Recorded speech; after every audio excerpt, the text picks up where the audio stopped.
اے نبی صلی اللہ علیہ وآلہ وسلم کیا ہم نے آپ کی خاطر آپ کا سینہ کشادہ نہیں کیا؟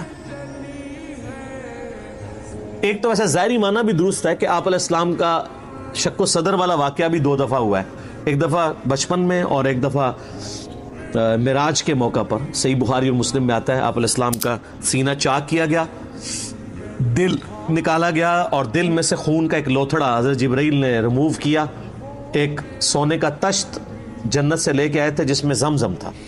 آپ زمزم کی امپورٹنس دیکھیں کہ برتن سونے کا جنت سے آیا ہے، لیکن پانی جس میں حضور کا دل دھویا گیا ہے وہ زمزم ہی ہے۔ پوائنٹ ٹو بی نوٹڈ، جنت سے پانی نہیں آیا، یہ زمزم کا پانی۔ پھر آپ علیہ السلام کا سینہ مبارک سی دیا گیا اور صحابہ کہتے ہیں ہم نے سلائی کے نشان آپ کے جسم پہ دیکھے ہیں۔ ایک تو وہ سینہ کھولنا ہے، اور ایک اس کا معنی وہ ہے جو لٹریچر کی لینگویج میں لیا جاتا ہے، کہتے ہیں نا کہ جی میرا سینہ اللہ نے کھول دیا ہے۔ جیسے قرآن حکیم میں بھی آتا ہے کہ اللہ تعالیٰ جس کے ساتھ بھلائی کا ارادہ فرماتا ہے اس کا سینہ اسلام کے لیے کھول دیتا ہے، یعنی اس کو شرح صدر کہتے ہیں۔ یہ شرح صدر کی جو ٹرم ہے وہ یہیں سے نکلی ہوئی ہے نا، شرح صدر، کھولنا سینے کا، یعنی بات سمجھ آ جانے۔ یہی حضرت موسیٰ علیہ السلام کی دعا جو ہے رب اشرح لی صدری، اے اللہ میرا سینہ کھول دے، ویسر لی امری، میرے معاملات کو میرے کاموں کو میرے لیے آسان کر دے، واحلل عقدۃ من لسانی، میری زبان کی لکنت کھول دے، یفقہوا قولی، تاکہ لوگ میری بات سمجھیں۔ یہ حضرت موسیٰ علیہ السلام کی زبان میں لکنت تھی، یہ دعا وہ مانگا کرتے تھے، اللہ تعالیٰ نے اس کی برکت سے ان کی لکنت کھول دی۔ یہ آج بھی دعا بڑی افیکٹو ہے، اس لیے آپ دیکھیں جب بھی ہم تقریر سٹارٹ کرتے ہیں کوئی بھی بیان تو اس کے سٹارٹ میں یہ پڑھتے ہیں دعا۔ اس دعا میں صرف اپنی زبان کی روانگی نہیں مانگی گئی ہے بلکہ اگلوں کے بھی دماغ میں میری بات آ جائے۔ آپ تو بڑا اچھا بول رہے ہیں، سامنے والے کو سمجھ ہی کوئی نہیں آ رہی، یفقہوا قولی، میری بات بھی سمجھ آئے ان کو، یہ نہ میں بات کوئی اور کر رہا ہوں الٹ سمجھ آ رہی ہو۔ یہ بھی ہو جاتا ہے بعض اوقات لوگ بات ایسی کر رہے ہوتے ہیں بالکل الٹ سمجھ آ رہی ہوتی ہے۔ اللہ کی تائید نہ ہونا تو ایسے ہی ہوتا ہے۔ آپ لوگوں کے سنے عجیب و غریب لوگ باتیں کر رہے ہوتے ہیں، ویسے تو باتیں بھی عجیب کرتے ہیں کہ علماء کی بات نہ ان کا سر ہوتا ہے نہ پاؤں، صحیح بھی بات کریں نا بعض اوقات وہ بات کے پیچھے عظیمت نہیں ہوتی کہ آگے بات سمجھ بھی آئے، لیکن بعض لوگوں کو اللہ تعالیٰ نے اتنی عظیمت دی ہے۔ مثلاً میں آپ کو مولانا اسحاق صاحب کی بات کرتا ہوں رحمہ اللہ تعالیٰ۔ مولانا اسحاق صاحب کی آپ کوئی ویڈیو سن لیں، کوئی کلپ سن لیں، ایک ریڑے والے کو سنا دیں، ایک ڈاکٹر کو سنا دیں، ایک انجینئر کو سنا دیں، وہ سارے ایک بار اششکار اٹھیں گے، یار بابا بول رہے کہ تو ہے۔ یہ اللہ کی عظیمت ہے ان کے ساتھ کہ ان کی بات سمجھ آتی ہے۔ ایسے وہ جناب ایک ایک جملہ لگتا ہے، یہ تو بندہ یعنی دیکھ کے بھی پڑھے نا تو اس طرح کے الفاظ کا چناؤ نہیں ہوگا وہ جو فی البدی بولتے تھے، چاہے وہ پنجابی بول رہے ہو یا اردو بول رہے ہو۔ یہ اللہ کی عظیمت ہوتی ہے، تو اس لیے یہ دعا مانگی جاتی ہے کہ اللہ میرا بھی سینہ کھول دے، میری زبان کی لکنت بھی کھول دے تاکہ میری بات لوگوں کو سمجھ آئے۔ اور یہ جن لوگوں کی زبان میں لکنت ہے نا، فزیکل لکنت موجود ہے، ان کے لیے بھی یہ دعا بڑی افیکٹو ہے۔ رب اشرح لی صدری ویسر لی امری واحلل عقدۃ من لسانی یفقہوا قولی، یہ سورہ طٰہٰ کی شروع کی آیات ہے۔ تو نبی علیہ السلام کے لیے بھی آیا کہ ہم نے آپ کا سینہ نہیں کھول دیا۔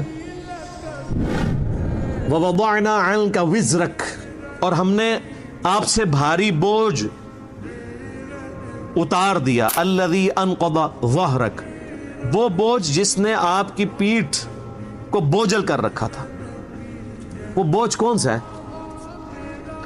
دعوت و تبلیغ کا۔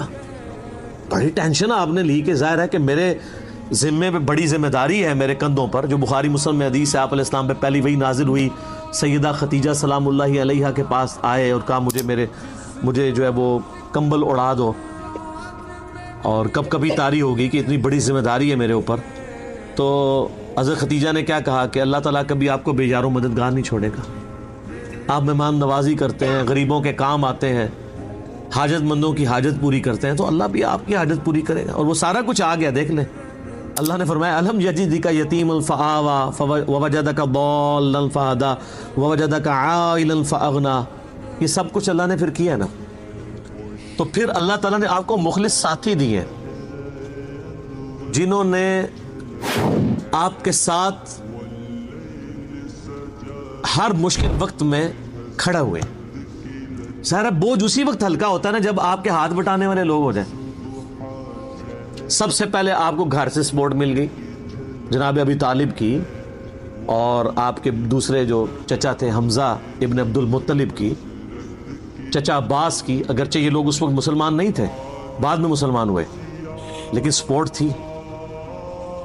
اور مولا علی کی سپورٹ، اس وقت تو خیر سیدنا علی چھوٹے تھے، لیکن بعد میں ظاہر ہے کہ وہ بھی ایک سپورٹ اس حوالے سے تھی. پھر آپ کے قریبی ساتھیوں میں سے حضرت ابوبکر صدیق رضی اللہ تعالیٰ عنہ، ان کی سپورٹ تھی.